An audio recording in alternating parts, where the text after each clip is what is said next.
ఆరాధనలో ప్రవేశించే మునుపు ఒక మాట జ్ఞాపకం చేసుకుంటూ వద్దాం. యోనా గ్రంథము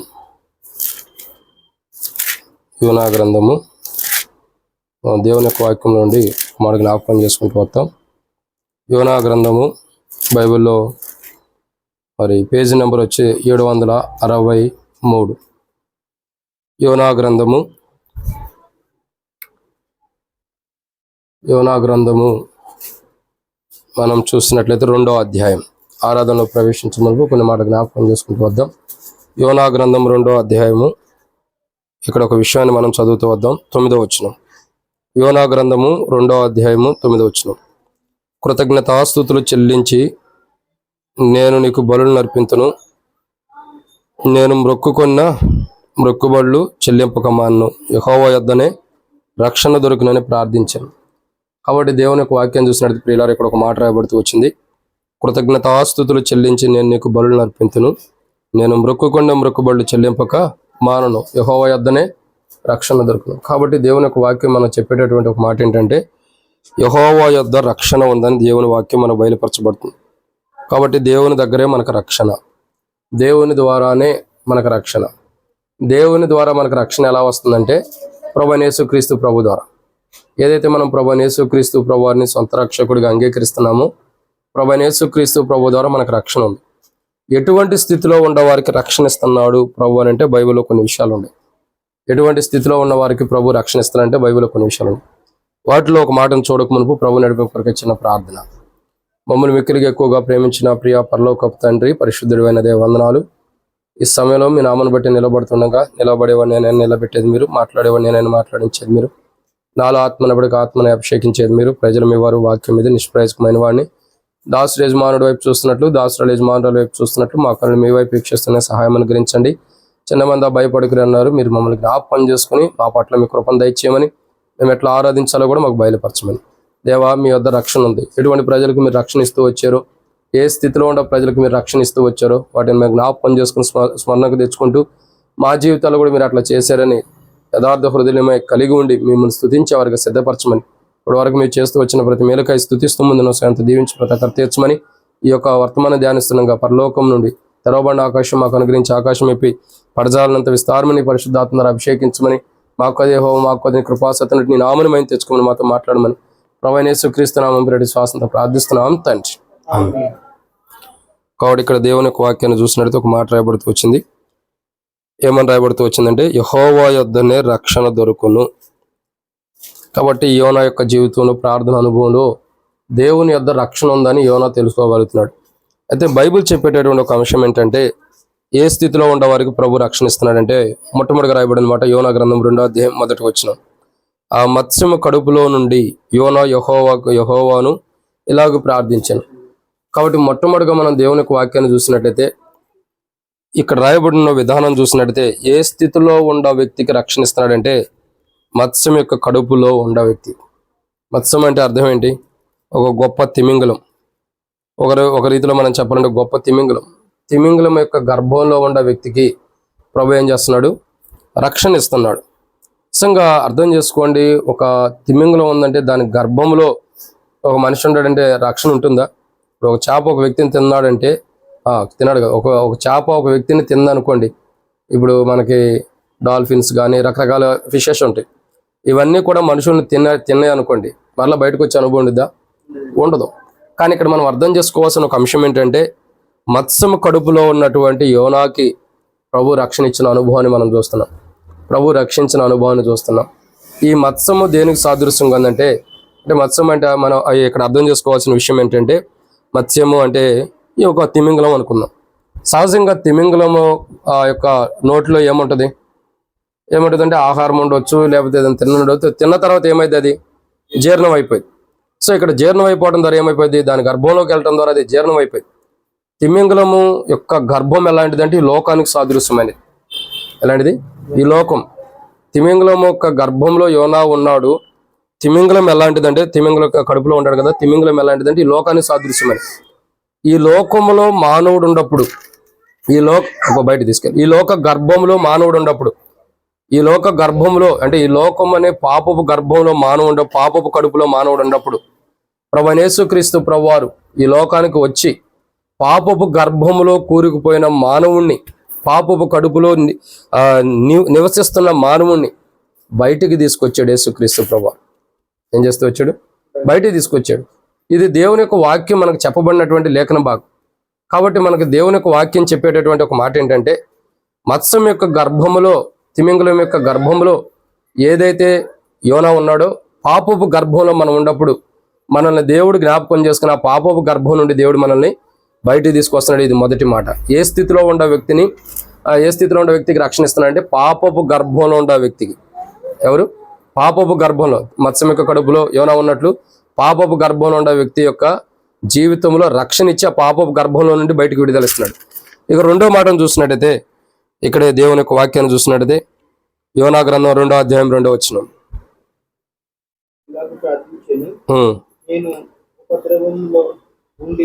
నేను ఉపద్రవం నుండి యెహోవాకు మనవి చేయగా. చాలా. కాబట్టి ఇక్కడ రెండో విషయం ఏంటంటే, ఇక్కడ యోనా యొక్క జీవితంలో మనం చూస్తున్నాం ఏ స్థితిలో ఉన్నాడు అంటే, ఒకటి మత్స్యం యొక్క గర్భంలో అంటే పాపపు గర్భంలో ఉన్నాడు. రెండోదిగా చూసినట్టయితే ఉపద్రవంలో ఉన్నాడు. ఎక్కడున్నాడు? ఉపద్రవం అన్నది ఎలాంటిదంటే ప్రాణానికి హాని చేసేది. యేసుక్రీస్తు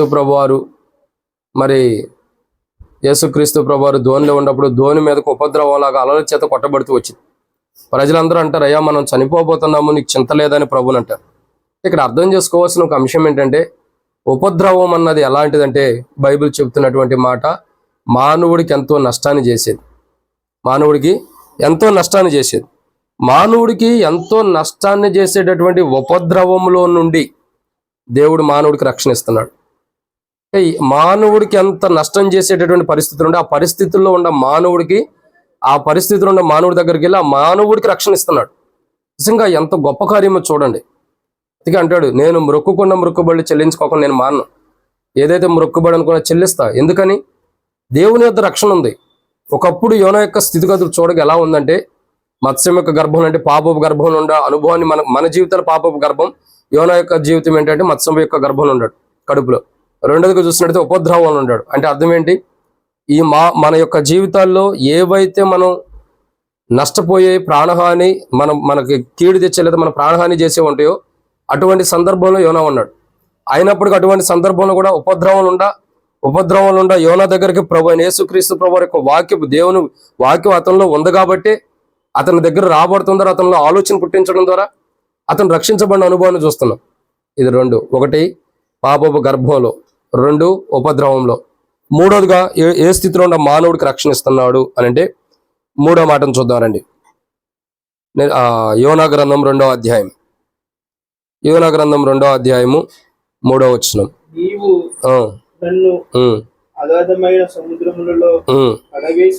చాలు. కాబట్టి ఇక్కడ రాయబడిన మాట ఏంటంటే, ఏమని రాయబడుతూ వచ్చింది? అగాధమైన సముద్రం. అంటే ఇక ఎక్కడున్నాడు? సముద్రపు గర్భంలో ఉన్నాడంటే. ఇప్పుడు ఎక్కడున్నాడు? సముద్రపు యొక్క గర్భంలో. చూడండి, సముద్రపు యొక్క గర్భంలో ఉండేవారు ఎవరైనా బ్రతుకుతాడా? సముద్రం యొక్క గర్భంలో ఎవరైనా ఉంటున్నారంటే బతుకుతారు ఎవరైనా? ఎవరు బతకరు. మరి ఇక్కడ అర్థం ఏంటి? సముద్రం యొక్క గర్భంలో ఉండాడంటే ప్రాణహానిలో ఉండాడు. అంటే సముద్రము తనను మింగేసిన అనుభవం ఉంది. గర్భంలో ఉండాడంటే అర్థం ఏంటి? తన లోపట ఉండాడని అర్థం. ఎవరైనా నీటిలో ఉండవాడు, నీటిలో మునిగిపోయినాడు కాపాడబడతాడు, ప్రాణంతో ఉంటాడా? మరి యోనా యొక్క జీవితంలో దేవుడు రక్షిస్తున్నాడు. ఇక చూడండి, సముద్రము యొక్క గర్భములో ఉన్నటువంటి యోనాకి దేవుడు రక్షణిస్తున్నాడు. సముద్రం ఏం చేస్తుందంటే మానవుని ముంచేసింది. అంటే మునిగిపోతున్న సందర్భంలో ఉన్న వ్యక్తికి ప్రభు ఏం చేస్తున్నాడు? రక్షణిస్తున్నాడు. నిజంగా ఇది ఎంతో గొప్ప అద్భుతమైన కార్యం. ఇది ఒకటి మనం అర్థం చేసుకోవాలి. ఏ స్థితిలో ఉన్న మానవుడు రక్షణిస్తున్నాడంటే, మొట్టమొదటిగా మత్స్యం యొక్క గర్భంలో అంటే పాపపు గర్భంలో ఉండేవాడికి, రెండు ఉపద్రవంలో ఉన్న వ్యక్తికి, మూడోదిగా చూసినట్టయితే ఇక్కడ రాయబడిన మాట సముద్రపు గర్భంలో ఉన్నటువంటి వ్యక్తికి ఏం చేస్తున్నాడు? రక్షణ ఇస్తున్నాడు. సముద్రపు గర్భంలో ఉన్నాడు అంటే ప్రాణహాని జరుగుతున్న సందర్భాలు, లేదంటే బయటికి రాలేని, ఇంకా సముద్రం మధ్యలో ఉన్నాడు, బయటికి ఎప్పుడు వస్తాడు? మన నిర్గమకాండం 14వ అధ్యాయం కాడ చూసినట్టయితే ఇశ్రాయేలు ప్రజలందరూ కూడా ఎర్ర సముద్రాన్ని దాటి వెళ్ళిపోతారు. దాటి వెళ్ళిన తర్వాత మళ్ళీ వీళ్ళు ఎవరు, మన ఇప్పుడు ఐగుప్తీలు అందరూ కూడా వస్తారు. ఫిలిప్పీలు కాదు, ఐగుప్తీలు అందరూ కూడా ఇశ్రాయేల్ ప్రజలను వెంబడిస్తూ వచ్చినప్పుడు ఇశ్రాయేల్ ప్రజలను వెంబడించడం దేనికోసం? ఇశ్రాయేల్ ప్రజలను పట్టుకుని వాళ్ళ హతము చేయడానికి, లేదా వాళ్ళని బానిసలుగా పట్టుకోవడానికి. అటువంటి సందర్భంలో ఎర్ర సముద్రం పాయలు చేసి దేవుడు నడిపించిన తర్వాత ఇశ్రాయేల్ ప్రజలు ఏం చేస్తున్నారు? ఇశ్రాయేల్ ప్రజలు ఒడ్డు దాటి వెళ్ళిపోయారు. మధ్యలో ఎవరు వచ్చారంటే ఐగుప్తీయులు వచ్చారు. ఐగుప్తులంతా మధ్యలోకి వచ్చినప్పుడు ఏమైంది? సముద్రం ఇరుపక్షాల గోడలు గుండా, ఇశ్రాయేల్ ప్రజలు గోడలు గుండా సముద్రము, పాయలుగా చేయబడి ఇరుపక్షాల గోడలు గుండా సముద్రం 6 నెలలు నడిచిన ఇశ్రాయేల్ ప్రజలు దాటి వెళ్ళిపోయిన తర్వాత ఏం జరుగుతూ వచ్చిందంటే, ఇశ్రాయేల్ ప్రజలు ఒడ్డుకి వెళ్ళిపోయిన తర్వాత దేవుడు మరలా ఆజ్ఞగా సముద్రం గోడలు గుండా సముద్రం ఏకంగా చేయబడుతూ వచ్చింది. అప్పుడు ఐగుప్తులందరూ ఎక్కడ ఉంటారు? ఇశ్రాయేల్ దాటి వెళ్ళిపోయారు. ఐగుప్తులందరూ ఎక్కడ ఉంటారు? సముద్రం మధ్యలో ఉంటారు. అంటే ఇప్పుడు అర్థం చేసుకోవాల్సిన విషయం ఏంటి? ఐగుప్తు యొక్క సమూహాన్ని మొత్తాన్ని కూడా నాశనం వచ్చింది. ఆ గర్భం నుండి ఎవడైనా కాపాడగలిగాడా? అంటే ఎవరు కూడా నీటిలో నుండి మానవుని కాపాడలేరు. కానీ అటువంటి ప్రమాదకరమైన స్థితిలో నుండి కూడా, మాట చెప్పాలంటే ప్రమాదకరమైన స్థితిలో నుండి దేవుడే యోనాకి రక్షించాడు. నిజంగా అర్థం చేసుకోండి. మన జీవితాల్లో పాపంలో ఉన్నప్పుడు దేవుడు మనకు రక్షణ ఇస్తున్నాడు. ఉపద్రవాల్లో ఉన్నప్పుడు, అలర్చేత కొట్టబడుతున్నప్పుడు, భయంకరమైన స్థితిలో ఉన్నప్పుడు, బాధలు దుఃఖాల్లో ఉన్నప్పుడు ప్రభు రక్షణ ఇస్తున్నాడు, వాటి నుండి రక్షిస్తున్నాడు. ఇంకా ఇక్కడ రాయబడిన మూడో మాట ఏంటంటే, మూడోదిగా చెప్పబడుతున్న మాట ప్రాణహాని. అర్థమవుతుంది? ప్రమాదములు అని అనుకోవచ్చు. ప్రమాదము అంటే సముద్రపు గర్భంలో ఉండాలంటే ప్రమాదంలో ఉన్నాడు. ప్రమాదంలో ఉన్న వ్యక్తికి కూడా రక్షిస్తున్నాడు దేవుడు. ఒక వ్యక్తి ప్రమాదంలో ఉంటాడంటే, ప్రమాదవశాత్తు ఏదన్నా అనుకోని రీతిలో ఏదైనా ప్రమాదం జరిగితే ఆ ప్రమాదంలో ఉన్న వ్యక్తికి కూడా రక్షణిస్తున్నాడు. ఇప్పుడు మానవులు ఎలా ఉంటారంటే చాలా ప్రమాదంలో ఉంటారు. ఏంటి? యేసుక్రీస్తు ప్రభువారిని తెలుసుకోలేక, రక్షణ అనుభవం తెలుసుకోలేక చాలా మంది ప్రమాదంలో ఉంటారంటే నరకానికి వెళ్ళిపోతున్నారు. ఇటువంటి మనం కూడా ఒకప్పుడు ఈ స్థితిలోనే ఉంటాం. ప్రమాదంలో ఉంటాం. మనకి లేదా భౌతికమైన ప్రమాదాలు జరిగినా, లేదా ఆత్మ ప్రమాదంలో ఉండా, యేసుక్రీస్తు ప్రభువారు ఈ లోకానికి వచ్చి మనం ఉన్న ప్రమాదంలో నుండి మనం రక్షిస్తూ వచ్చాడు. ఇదన్నమాట మూడో మాట. ఇక నాలుగోదిగా చూద్దానండి. నాలుగోదిగా దేవుని యొక్క వాక్యాన్ని మనం జాగ్రత్తగా గమనించినట్లయితే మరొక మాట ఇక్కడ రాయబడుతూ వచ్చింది. 4వ మాటను మనం జ్ఞాపకం చేసుకుంటూ వద్దాం. యోనా గ్రంథం 2వ అధ్యాయం 3వ వచనం చివర్లో, ప్రవాహములు నన్ను చుట్టుకొని ఉన్నవి, నీ తరంగములు నీ కురులను నన్ను కప్పి ఉన్నవి. కాబట్టి ఎలాంటి స్థితిలో ఉన్నాడంటే ప్రవాహములు చుట్టుకొని ఉన్నట. ప్రవాహములు అంటే ఏంటి? ప్రవాహం అంటే ఒక పెద్ద గుంపు లాంటిది అనుకోవచ్చు, పెద్ద సమూహం అనుకోవచ్చు. కాబట్టి యోనా యొక్క జీవితంలో ఈ నీరంతా కూడా ఒక ప్రవాహం లాగా వచ్చింది కదా. అన్ఎక్స్పెక్టెడ్ ప్రవాహం లాగా అంటే ఒకేసారి ఊపు మీద అందరి మీద ఒకేసారి రావటం అన్నది ప్రవాహం. సో ఇక్కడ యోనా యొక్క జీవితం ఏంటంటే ప్రవాహం అన్నది ఒకటి ఉంది. ప్రవాహం లాగా వచ్చేస్తుంది. అంటే తన జీవితంలో ఎన్నో ప్రవాహాలు తన మీదకి వచ్చేస్తున్నాయి. ఈ ప్రవాహం ఏం చేసింది? మానవుడికి నష్టం చేయటమే కానీ మేలు లేదు. ఈ ప్రవాహం ఏం చేస్తుందంటే చుట్టేస్తుందంట మానవుడిని. చూడండి, మానవుడి యొక్క జీవితంలో ప్రవాహం ఎలాగైతే యోనాకు చుట్టి ఉందో అదే రీతిలో మానవుడి యొక్క జీవితంలో ఈ లోకానుసారమైన ప్రవాహాలు అన్ని కూడా చుట్టబడి ఉన్నాయి. ఈ లోకానుసారమైన వాటిలో చుట్టబడి ఉన్నాడు మానవుడు. ప్రతి దాంట్లో ఒక ఆచారం అనే అలవాట్లు కానీ, పద్ధతులు కానీ, లోకానుసారమైన వాటిలో అన్నిట్లో చిక్కబడి ఉన్నాడు. అన్నిట్లో కూడా ఎలా ఉన్నాడంటే చుట్టుకొని ఉండే, తన చుట్టూ అయ్యే ఉండే, విడుదల రావడానికి లేదు. బంధుత్వం కావచ్చు, స్నేహం కావచ్చు, కుటుంబీకులు కావచ్చు, లోకాచారాలు కావచ్చు, లోక అలవాట్లు కావచ్చు, పద్ధతులు కావచ్చు, అన్నీ కూడా తన చుట్టూ ప్రవాహం అని ఎలా ఉండే? చుట్టుకొని ఉండే. అట్లు చుట్టుకొని ఉండే ప్రవాహములో యోనా ఉన్నప్పుడు దేవుడు అతనికి రక్షణిస్తూ వచ్చాడు. ఏం చేస్తూ వచ్చాడు? రక్షణిస్తూ వచ్చాడు. ప్రవాహములు తను చుట్టుకొని ఉన్నప్పుడు యోనాకు ప్రభు ఏం చేస్తూ వచ్చాడు? రక్షణ ఇచ్చాడు. నిజంగా ఎంత గొప్ప ధన్యత చూడండి. 1, పాపంలో కూరిపోయి ఉన్నాడు, ఆ వ్యక్తి రక్షణ ఇచ్చాడు. 2, ఉపద్రవంలో ఉన్నాడు, రక్షణ ఇచ్చాడు. 3, ఇక్కడ రాయబడిన సముద్రపు గర్భంలో అంటే ప్రమాదంలో ఉన్నాడు, రక్షణ ఇస్తూ వచ్చాడు. 4, ఇక్కడ రాయబడిన మాట ఏంటి? ప్రవాహం చుట్టుకొని ఉండే, ఈ లోకమంతా తను చుట్టుకొని ఉండ ప్రమాదంలో ఉన్నప్పుడు, బహు భయంకరమైన ప్రమాదం ఉన్నప్పుడు, ఈ లోకం తను చుట్టుకొని ఉండదంటే బహు భయంకరమైన ప్రమాదం ఉన్నాడు. అటువంటి ప్రమాదంలో నుండి యోనాని దేవుడు రక్షించాడు. నిన్ను నన్ను కూడా యోనాని ఎట్లాగైతే రక్షిస్తూ వచ్చాడు, అటువంటి ప్రమాదకరమైన స్థితిలో నుండి కానీ, ఈ లోకం అంతా మన చుట్టుకొని ఉన్నప్పుడు ఈ లోకానుసారమైన వాటిలన్నింటిలో నుండి ప్రభు మనం రక్షిస్తూ వచ్చినందుకు, మనకు రక్షణ ఇచ్చినందుకు ప్రభుని ఆరాధించాలి. ఇది 4వ మాట. ఇక 5వ విషయం ఏంటంటే, రండి, యోనా గ్రంథము 2వ అధ్యాయం 5వ విషయం. యోనా గ్రంథం 2వ అధ్యాయం 5వ వచనం. యోనా గ్రంథము 2వ అధ్యాయం 5వ వచనం. 2వ అధ్యాయం 5వ వచనం. ప్రాణాంతము వచ్చినంతగా జలములు నన్ను చుట్టుకొని ఉన్నవి. చాలా కాబట్టి ఇక్కడ రాయబడిన ఎన్నో మాట ఇది? 5వ మాట. 5వదిగా యోనా యొక్క జీవితంలో ఏ స్థితిలో ఉన్నాడు, ఎటువంటి స్థితిలో ఉన్న వ్యక్తులకి, మనుషులకి, ఏ స్థితిలో ఉన్న వారికి రక్షణ ప్రవహిస్తున్నాడంటే, 1 మనం చూస్తూ వస్తున్నాం ఏ స్థితిలో ఉన్నవారికి, పాపపు గర్భంలో ఉండేవారికి. 2 ఉపద్రవంలో ఉండేవారికి. 3 సముద్ర గర్భం అంటే ప్రమాదంలో ఉండేవారికి. 4 ప్రవాహం అంటే లోకమంతా తన చుట్టుకొని ఉండేవారికి. 5 ఇక్కడ రాయబడిన మాట ప్రాణాంతం వచ్చినంతగా, అంటే తన ప్రాణమే పోయినంతగా, ప్రాణానికి ప్రమాదం వచ్చేస్తుంది. అర్థమవుతుందండి? తన ప్రాణమే పోబోతుంది. తన ప్రాణం పోయే స్థితిలో కూడా దేవుడు ఏం చేస్తూ వచ్చాడు? యోనాకి రక్షణ ఇస్తూ వచ్చాడు. యోనాన్ని రక్షిస్తూ వచ్చాడు. తన ప్రాణం పోతుంది. ఇంకా సముద్రంలో పడిపోయాడంటే, నీటిలో పడిపోయాడంటే అర్థం ఏంటి? ప్రాణం పోయే స్థితిలో ఉన్నాడు.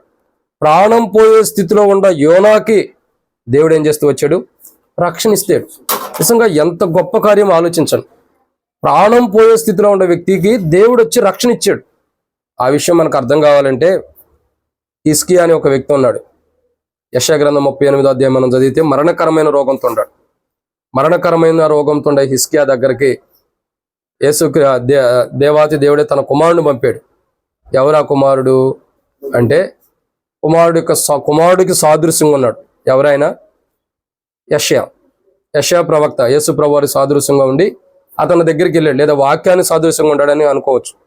ఎవరి దగ్గరికి వెళ్ళాడు? హిజ్కియా దగ్గరికి వెళ్ళాడు. హిజ్కియా దగ్గరికి వెళ్ళినప్పుడు ప్రభు మాట్లాడుతూ వచ్చాడు హిజ్కియాతో. దేవుని వాక్య వెలుగు తన ప్రవక్త ద్వారా ఏమని? అయ్యా, నీకున్న బలహీనతను బట్టి నువ్వు కొంత సమయం అయిపోయింది, నీ సమయం ముగించబడింది, నువ్వు కాలం విడవబోతున్నావు, ఈ లోకం నుండి వెళ్ళిపోబోతున్నావు, కాబట్టి నీ ఇల్లు చక్కబెట్టుకోమన్నాడు. నీ సమయం అయిపోయింది, ఇక నీ టైం అయిపోయింది, కాబట్టి నీ ఇల్లు చక్కబెట్టుకోమన్నప్పుడు అతడు గోడ తట్టు తిరిగి, అతడు ఏ మంచమే పడుకున్నా అట్లాగే ఎట్లైనా పడుకున్న తట్టు గోడ తట్టు తిరిగి కన్నీరు గార్చాడంట దేవుని. ఏమని? అయ్యా, ఒకప్పుడు నేను నీ సన్నిధిలో ఎలా ఉండను, నన్ను కృపలో జ్ఞాపకం చేసుకోమని. ఇప్పుడు అర్థం చేసుకోండి, ప్రాణము కొంత సమయంలో పోయిద్దిగా, ఒక రోజు కానీ, ఒక గడియ కానీ, ఒక గంట కానీ, కొన్ని రోజులు కానీ, కొంత సమయంలో నీ ప్రాణం పోతుందని, లేదా కొంత సమయం అంటే దేవుడు కొన్ని రోజులు సమయం ఇచ్చాడు అనుకోవచ్చు. 10 రోజులు అనుకోండి, 10 రోజులు నీ ప్రాణం పోతుంది అనుకున్నప్పుడు మానవుడికి ఎలా ఉంటుంది? ఎంతో భయం ఉంటుంది. సో నిజంగా చెప్పాల్సిన విషయం ఏంటంటే, ప్రాణ భయములో ప్రాణం పోయే స్థితిలో ఉన్నటువంటి యోనాకి రక్షణ ఇస్తూ వచ్చాడు. ప్రాణం పోయే స్థితిలో ఉన్న వ్యక్తికి రక్షణ ఇస్తూ వచ్చాడు. తన ప్రాణమే పోబోతున్న స్థితిలో దేవుని వాక్యం, అయ్యా గోడ తట్టు తిరిగి నేను ఒకప్పుడు నీ సన్నిధిలో ఎలా ఉన్నాను జ్ఞాపకం చేసుకోమని హిజ్కియా ప్రార్థించినప్పుడు యెషయాతో దేవుడు మాట్లాడతాడు. చెప్పిన వ్యక్తి, నువ్వు కొంతసేపు తర్వాత ఈ లోకం విడవబోతున్నావు అని చెప్పిన వ్యక్తి మళ్ళా గడప దాటక మునిపే దేవుడు మాట్లాడుతున్నాడు, లేదా కొంత దాటి వెళ్ళక మునిపే మాట్లాడుతున్నాడు. ఏమని? ఇదిగో మరలా నువ్వు రిటర్న్ వెళ్ళి అతని దగ్గరికి 15 సంవత్సరాలు నేను అతనికి ఆయుష్ ఇచ్చానని చెప్పి అంటాడు. వాస్తవానికి రిటర్న్ రాగానే మరలా అతని దగ్గరికి వచ్చినప్పుడు 15 సంవత్సరాల ఆయుష్ కలిగిన వాడుకుంటాడు. హిజ్కియా అంటే రిటర్న్ వచ్చినప్పుడు కాదు, క్షమించాడు, రిటర్న్ వచ్చిన తర్వాత చెబుతాడు 15 సంవత్సరాలు నీకు ఆయుష్. ఎట్లా అంటే గోడ మెట్లు ఎక్కాలి, ఇక గడియారం యొక్క మెట్లు ఎక్కినప్పుడు 8 మెట్లు ఎక్కితే 7 మెట్లు దిగితే నీకు ఆయుష్ వచ్చినట్టు 15 సంవత్సరాలు. ఇదే సూచన. అర్థం చేసుకోండి, దేవుని వాక్యం ఏమని సెలవిస్తుందంటే, ఒక క్షణం అనుకోవచ్చు, ఒక రోజు అనుకోవచ్చు, ఒక గడియలోనే ప్రాణం పోయే స్థితిలో ఉన్న వ్యక్తి రక్షించబడ్డాడంటే అది దేవుని కృపే. ఈరోజు మన స్థితిగతులు ఎలా ఉండా, ఏ స్థితిలో మనం ఉండా, మనం కూడా ఇటువంటి ప్రాణం పోయే స్థితిలో ఉండా, ప్రాణాపాయ స్థితిలో ఉండా, మనల్ని బ్రతకమని 15 సంవత్సరాలు మనకు ఆయుష్ ఇస్తున్నాడు. నిజంగా దేవుడు ఎంత గొప్పవాడు చూడు. దేవుడు ఎంత గొప్పవాడు. ప్రాణం పోయే, ఇక నా ప్రాణమే పోతుంది అనుకున్న వ్యక్తికి తన దగ్గరికి వచ్చి తనకు రక్షణ ఇచ్చాడంటే నిజంగా ఎంత గొప్ప రక్షణ. తన ప్రాణాన్ని దేవుడు రక్షించాడంటే ఎంత గొప్ప కార్యం. ఈరోజు మానవుల యొక్క జీవితాల్లో ఏదో ఒక పాపను బట్టి చివరికి నరకానికి వెళ్ళిపోతున్నారు. మరణాన్ని బట్టి నరకానికి వెళ్ళిపోతున్న తన ప్రాణాలని రక్షించడానికి యేసుప్రభు ఈ లోకానికి వచ్చి ఆ ప్రాణాలని రక్షిస్తున్నాడు. ఇది 5వ మాట. ఇక 6వ మాటను చూద్దామండి. 6వ మాట మనం చూసినట్టయితే యోనా గ్రంథము 2వ అధ్యాయము 3వ వచనం. నీవు నన్ను అగాధమైన, ఏమని రాయబడుతూ వచ్చింది? అగాధం. అగాధం అంటే అర్థం ఏంటి? అగాధం అంటే అర్థం ఏంటంటే బాగా లోతులో ఉన్నాడని అర్థం. ఎక్కడున్నాడు? లోతులో. అంటే అతను మానవుడు కూడా కనబడనటువంటి స్థితిలో ఉన్నాడు. మానవుడు కూడా కనబడినటువంటి స్థితిలో. మనం ఎప్పుడన్నా చిన్నపిల్లలు బోరులో పడిపోయినప్పుడు ఆక్సిజన్ పెట్టి మనుషులు లాగుతారు. ఎట్లా చూస్తారు? దాంట్లో ఒక కెమెరా పంపించి ఫస్ట్ ఒక తాడు ద్వారా ఎక్కడ ఉండారో చూసి ఎట్లా బయటికి తీసుకురావాలో ప్లాన్ చేస్తారు. ఇక్కడ అర్థం చేసుకోవాల్సిన అంటే అర్థం ఏంటి? అగాధం, కింద ఉందని అర్థం, ఎక్కడో లోతులో ఉందని అర్థం. ఇప్పుడు యోనా యొక్క స్థితిగతులు ఎక్కడ ఉండే? బాగా లోతులో కూరుకుపోయి ఉన్నాడు. ఎక్కడ ఉన్నాడు? లోతులో. అగాధం అంటే ఇక పైకి ఎక్కి రాలేనంత స్థితిలో ఉన్నాడు. ఇక లేదు అతని చాప్టర్.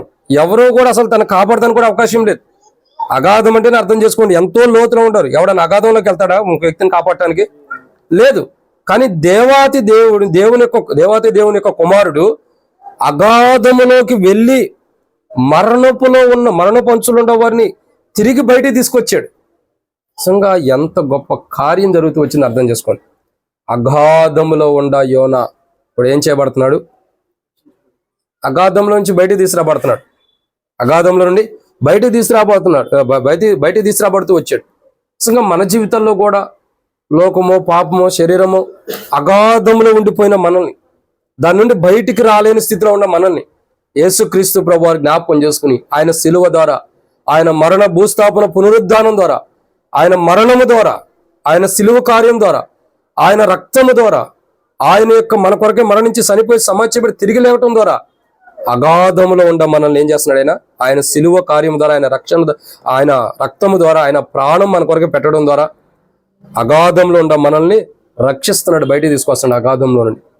నిజంగా ఎంత గొప్ప కార్యం చూడండి. యోనా అగాధంలో ఉన్నాడు, దేవుడు అతను రక్షించాడు. ఇది 6వ మాట. 7వ విషయం ఏంటంటే యోనా గ్రంథము 2వ అధ్యాయము 5వ వచనం. ప్రాణాంతం వచ్చినంతగా జలములు నన్ను చుట్టుకొని ఉన్నవి, సముద్ర అగాధము నన్ను ఆవరించి ఉన్నది. ఏమైంది? సముద్ర అగాధము నన్ను ఆవరించి ఉందంట. సముద్రమే తను ఆవరించేసిందట. ఏమైంది? ఆవరించేసింది. అంటే అర్థం చేసుకోండి, ఒక్కొక్కసారి మనం అంటాం, ఏదో ఎవరికన్నా దెయ్యం పట్టినప్పుడు ఏమంటామంటే, అన్న ఇతని మీదకి ఆమె వచ్చి ఆవరించింది అన్న అంటాం. ఆవరించడం అంటే అర్థం ఏంటి? తనను స్వాధీనపరుచుకోవటం అని అర్థం. ఇప్పుడు యోనాని ఏం జరుగుతూ వచ్చింది? యోనా ఏం చేయబడుతూ వచ్చాడు? ఇప్పుడు సముద్రము యోనాని ఆవరించేదంటే సముద్రం యోనాని స్వాధీనపరుచుకుంది. సముద్రం ఏం చేస్తూ వచ్చింది? యోనాని స్వాధీనపరుచుకుంది. అసలు యోనా ఎవరికి సంబంధించిన వాడు? దేవునికి సంబంధించిన వాడు. యోనా అంటే ఎవరు? ఒక ప్రవక్త. ప్రవక్త ఎవరికి స్వాధీనంలో ఉండాలా? దేవుని స్వాధీనంలో ఉండాలి. మరి ఇప్పుడు ప్రవక్త ఎక్కడ ఉన్నాడు? సముద్రం యొక్క స్వాధీనంలో ఉంటాడు. అంటే అర్థం చేసుకోండి, సముద్రం యొక్క స్వాధీనంలో, ఇక సముద్రం తన స్వాధీనంలోకి తీసేసుకుంది, తనలోకి తీసుకుంది. తనలోకి అంటే యోనాని స్వాధీనం చేసుకున్న సముద్రములో నుండి యోనాని దేవుడు బయటికి తీసుకొస్తున్నాడు. యోనాకు దేవుడు రక్షణ ఇస్తున్నాడు. నిజంగా ఎంత గొప్ప కార్యమో చూడండి. సముద్రమే తను ఆవరించేసిందంటే స్వాధీనపరుచుకుంది. చూడండి, ఒక వ్యక్తికి దెయ్యం వచ్చి పట్టింది అనుకో, ఏమైంది? దెయ్యం ఆవరించేసింది. ఇప్పుడు ఆ వ్యక్తి ఎలా ఉంటాడు? మంచి మనిషిలా మాట్లాడతాడా? దెయ్యం ఏం చెబితే చేస్తాడా? మరి అంటే అర్థం ఏంటంటే ఆవరించేసింది. ఇప్పుడు సముద్రము యోనాను ఆవరించింది. యోనా స్థితిగతులు ఎలా ఉండే? ఇప్పుడు తాను తన చేతిలో లేడు, మరి ఎక్కడ ఉన్నాడు? సముద్రం యొక్క స్వాధీనంలో ఉంటాడు. సముద్రము యోనాని స్వాధీనపరుచుకున్నప్పుడు దేవాతి దేవుడే యోనాను చూసి సముద్రము యొక్క వశములో నుండి వెలుపడికి రక్షిస్తూ వచ్చాడు. ఎక్కడి నుండి? సముద్రం యొక్క వశములో నుండి, సముద్రం యొక్క చేతిలో నుండి, సముద్రం యొక్క దాని యొక్క హస్తముల్లో నుండి, దాని యొక్క బంధకాల్లో నుండి దేవుడు ఏం చేస్తూ వచ్చాడు? యోనాని సముద్రం యొక్క వశముల నుండి బయటికి తీసుకొచ్చాడు. నిజంగా ఎంత అద్భుతమో చూడండి, ఎంత అద్భుత కార్యం. సముద్రం యొక్క వశములో ఉన్నవాడు ఎవడైనా బయటకు వస్తాడా? ప్రకటన గ్రంథం చూసినట్టయితే సముద్రము యొక్క వశములో ఉన్నవాడిని ఒక దినాన, అంటే సముద్రం యొక్క వశంలో ఉండే చచ్చిపోయాను అర్థం. ఆ చచ్చిపోయిన వారందరిని కూడా ఒక దినాన సముద్రం దగ్గరికి వెళ్ళి లెక్కప్ప చెబుతుందంటే సముద్రం దగ్గరికి వెళ్ళి కాదు, ప్రభు దగ్గరికి వెళ్ళి, యేసు ప్రభు వారి దగ్గరికి వెళ్ళి సముద్రం తన వశములో ఎవరినైతే చేసుకుందో వాళ్ళందరినీ తీసుకెళ్లి యేసు ప్రభు దగ్గర లెక్కప్ప చెబుతుందంట. ఇదిగో పలానోళ్ళు నా వశంలో ఉంటారు, చచ్చిపోయాడు ఉంటారు, ఇది ఏళ్ళని కూడా తీసుకొని. అంటే సముద్రం యొక్క వశములో ఉన్న మానవుణ్ణి సముద్రం యొక్క వశంలో ఎందుకు ఎలా ఉన్నాడు? చచ్చిపోతేనే సముద్రం యొక్క వశంలో ఉన్నాడు. కానీ యోనా ఎలా ఉన్నాడు? భౌతికమైన విషయాల్లో చనిపోయిన వాడుకున్నాడు. ఇప్పుడు భౌతికమైన విషయాల్లో చచ్చిన స్థితిలో ఉన్నాడు. అటువంటి స్థితిలో ఉన్న యోనాకి రక్షణిస్తూ వచ్చాడు దేవుడు. సముద్రం యొక్క వశములో ఉన్న యోనాని బయటికి తీసి పరలోకపు వశములో చేశాడు. పరలోకానికి వశముగా చేస్తున్నాడు. పరలోకము అనేటువంటి ఆ యొక్క మహిమతో ఆవరించబడుతూ వస్తున్నాడు. ఈరోజు మన స్థితిగతులు కూడా అంతే. సముద్రం యొక్క వశములు ఉన్నప్పుడు, అంటే ఈ లోకం సాతాను యొక్క వశములు ఉన్నప్పుడు సముద్రం సాతాను సాదృశ్యం కూడా ఇప్పుడు మనం చూడొచ్చు. ఈ యొక్క కోణాన్ని బట్టి సాతాను యొక్క వశము, సముద్రం వశములో యోనా ఎలా ఉన్నాడు, సాతాను యొక్క వశములో ఉన్నప్పుడు మనల్ని జ్ఞాపకం చేసుకుని సాతాను యొక్క వశము నుండి దేవుడు మనల్ని విడిపించి పరలోక రాజ్యానికి వారసులుగా చేశాడు. సాతాను మనల్ని వశపరుచుకున్న స్థితిలో ఉన్నప్పుడు సాతాను యొక్క మహిమను తీసేసి పరలోకం అంటే ఎలా ఉంటుందో పరలోకం యొక్క మహిమని మన మీద ఆవరించాడు. పరలోకం యొక్క స్థితిగతులు మన మీద చూపించాడు. అందుకే అంటాడు మత్తయి సువార్త 6వ అధ్యాయంలో 5వ అధ్యాయంలో 6వ అధ్యాయంలో ప్రభు అంటాడు, ఏమంటాడు తెలుసా? మత్తయి సువార్త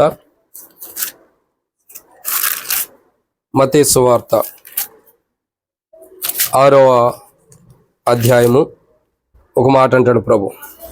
మత్తయి సువార్త, ఈ మాట చూసి ఆరాధన ప్రవేశిద్దాం. మత్తయి సువార్త 6వ అధ్యాయము 9-10 వచనాలు కలిసి ఉండే.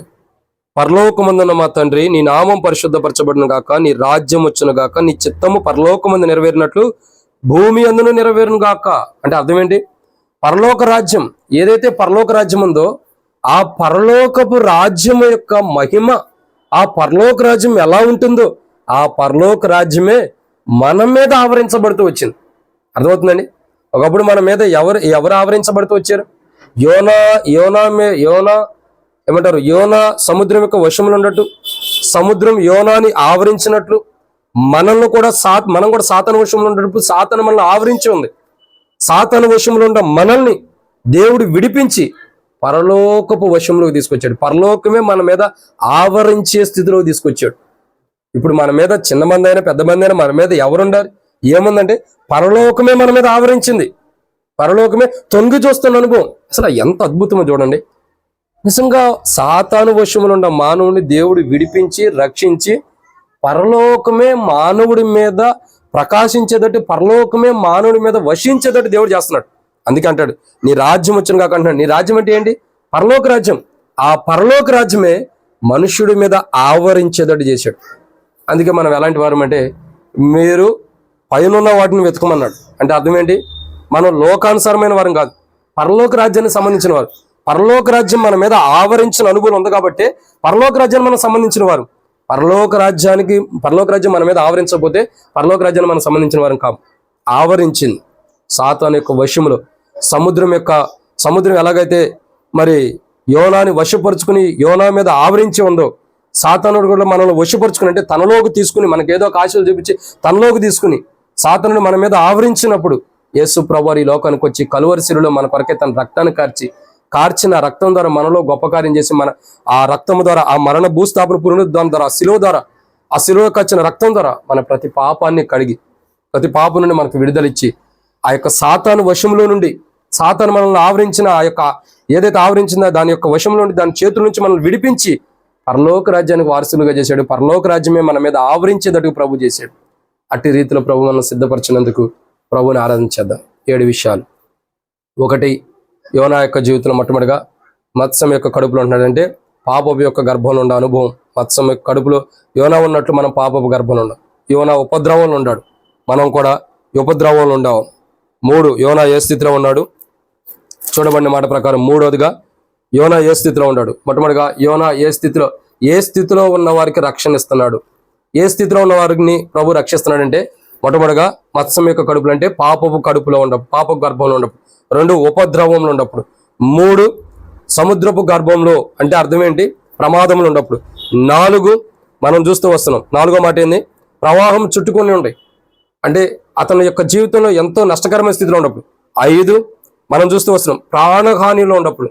6, మనం చూస్తూ వచ్చు అగాధంలో ఉన్నప్పుడు. 7, ఇప్పుడు చూసిన మాట ఏంది? 7వదిగా సముద్రం ఆవరించి ఉంది. ఇటువంటి 7 అంతల అనుభవం కలిగిన వ్యక్తిలో, ఆ వ్యక్తి దగ్గరకు ప్రభు వచ్చి, వ్యక్తిలో కదా, ఆ వ్యక్తి హృదయంలోకి ప్రభు వచ్చి ఆ యొక్క సాతాను ఆ యొక్క 7 అంతల అనుభవంలో నుండి విడిపించి మానవుడికి రక్షణ ఇస్తున్నాడు. కాబట్టి ఈ 7 అంతల అనుభవం మనలో కూడా ఉంది. ఉపద్రవాలు ఉన్నాయి, మత్స్యం యొక్క గర్భంలో ఉన్న, పాప గర్భంలో ఉన్న ఉపద్రవాలు ఉన్నాయి. మన జీవితాల్లో కూడా ఎన్నో బలహీనతలు ఉన్నాయి, ఎంతో ప్రమాదాలు ఉన్నాయి, ఎన్నో కీడులు ఉన్నాయి, ఇంకా ఎన్నో నష్టాలు ఉన్నాయి, ప్రాణహానులు ఉన్నాయి. వీటన్నిటిలో నుండి ప్రభు మనల్ని విడిపించి మనకు గొప్ప రక్షణ ఇచ్చినందుకు ప్రభుని ఆరాధించేద్దాం. ఒక గొప్ప రక్షణ ప్రభు మనకి ఇచ్చాడు. వీటన్నిటిలో నుండి మనల్ని విడిపించడం కొరకు ఆయన కలువరి శిలువలో తన ప్రాణాన్ని పెట్టాడు. ఆయన శిలువలో మన కొరకు అన్ని అవమానాలని, నిందల్ని, శ్రమల్ని భరించాడు. ఎన్నో అవమానాలు, ఎన్నో నిందలు, ఎన్నో శ్రమలు భరించి ఆ యొక్క కలువరి శిలువలో మన కొరకై వీటన్నిటి నుండి భరించి క్షమించండి, వీటన్నిటి నుండి కాదు, వీటన్నిటి నుండి మనల్ని విడిపించడం కొరకు, వీటన్నిటి కొరకు కలువరిశిలో ఆయన అన్ని బాధలను భరించి, కష్టాన్ని, బాధని, శ్రమలు, అవమానాలు, నిందలు అన్నింటిని ఓర్చుకుని, చివరికి తన ప్రాణం, తన దేహాన్ని కూడా గాయాలను కూడా ఓర్చుకుని, తన ప్రాణాన్ని మన కొరకు ఇచ్చి, తన ప్రాణంలో నుండి, తన యొక్క దేవుని నుండి రక్తాన్ని కూడా మన కొరకు చిందించడానికి ఇష్టపడి, చివరికి తన ప్రాణమును కూడా పెట్టడానికి ఇష్టపడ్డాడంటే నిజంగా దేవుడు ఎంత గొప్పవాడు ప్రభు. దేవుని యొక్క కుమారుడు ఎంత గొప్పవాడు. కాబట్టి 7 అనుభవం కలిగిన మనల్ని విడిపించడం కొరకు తన రక్తాన్ని మన కొరకు కార్చి, తన ప్రాణాన్ని మన కొరకు అవమానాలు పొంది, తన ప్రాణాన్ని, తన రక్తాన్ని కార్చి, తన ప్రాణమును పెట్టిన ప్రభుని ఆరాధన చేద్దాం. ఒక యోగ్యమైన రీతిలో, ఘనమైన రీతిలో ఆరాధన చేద్దాం. ప్రభా, 7 అనుభవం ఉండ నన్ను విడిపించావు, నాకు గొప్ప రక్షణ ఇచ్చావు, వీటన్నింటిని బట్టి నీకు వందనాలు ప్రభుని ఆరాధన చేద్దాం. యోనా ఏ రీతిలో అయితే రక్షించబడి వస్తూ ఉన్నాడు, ఏ రీతిలో అయితే రక్షణ పొందాడు, 7 అనుభవం కలిగిన యోనా, ఈ 7 అనుభవంలో యోనా కూడా ఉంటాడు. యోనాను ప్రభు ఎలా రక్షించాడు, మనల్ని కూడా అట్లా రక్షించినందుకు, ఇంకా రక్షించబడకపోతే రక్షించబడదాం. రక్షించబడిన మనం అట్టి రక్షణలోకి ప్రభు మనం తీసుకొచ్చినందుకు ప్రభుని హృదయమార, ప్రభా 7 అనుభవం కలిగిన నన్ను రక్షించే ప్రభుని, ప్రభు 7 అనుభవం నుంచి నన్ను ఎట్లా పరిస్థితిలో ఉండ, ఉపద్రవంలో ఉండ, పాపపు గర్భంలో ఉండ, ప్రాణహానిలో ఉండ, ప్రమాదంలో ఉండ నన్ను కాపాడావు, నన్ను రక్షించావు, నా స్థితిగతిని మార్చావు, నా జీవితాన్ని మార్చి నాకంటూ ఒక కొత్త జీవితాన్ని ఇచ్చినందుకై నీకు స్తోత్రాలు ప్రభుని ఆరాధించేద్దాం. అటు ఆరాధన మనం చేయనట్లు జీవితాలు మార్చబడిన ప్రభు ద్వారా రక్షించబడిన మనం మన జీవితాలు ప్రభు మార్చినందుకు ప్రభుని ఆరాధించేద్దాం. మంచి ఆరాధన మనం చేయనట్లు ప్రభు సాయం చేయను గాక. ఆమేన్.